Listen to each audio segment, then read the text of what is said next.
La eFort Napier sisebenza kakhulu na umsebenzi wasenkantolo la. So ama-patient ethu a-admithwa la asuke ethunyelwe inkantolo ukuthi azo-admithwa la. So lawo ama-patient sisebenza nawo emawodini ngoba asuke ilaliswe la esibhedlela. So emawodini sisebenza nabo ukwenza khona umsebenzi wama-group la befunda khona.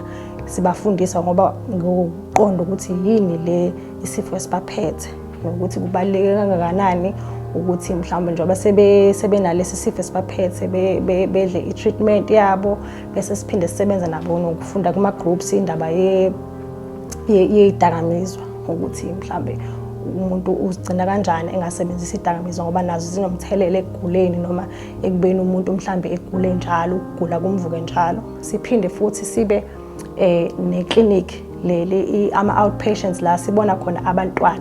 So abantwana abancane baze bafike ku-18 labo basuke bengeza ukulaliswa ke la suke sibabona as ama-outpatients. So ufika lowo mntwana for leyo session yakhe aphinde ahambe ekhaya.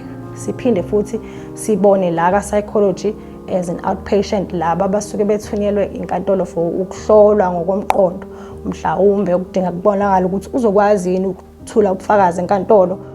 Ziningi-ke izifo umuntu okuthiwa angaba nazo nakhona ukuze kubonakala ukuthi ube nazo fanele it's either ubonwa udokotela noma ubonwa i-clinical psychologist ukuyibona bakwazi ukuthi basho ukuthi unaleso sifo leso.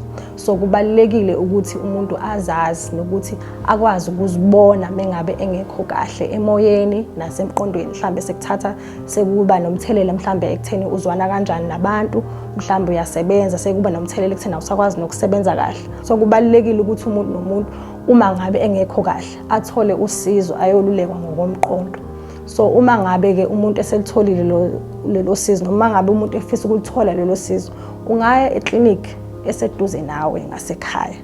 Eclinic bakwenzele incwadi bakuthumelele esibhedlela esiseduze nawe ukuze uzothola lelo sizo lolo ngokweluleka ngokomqondo.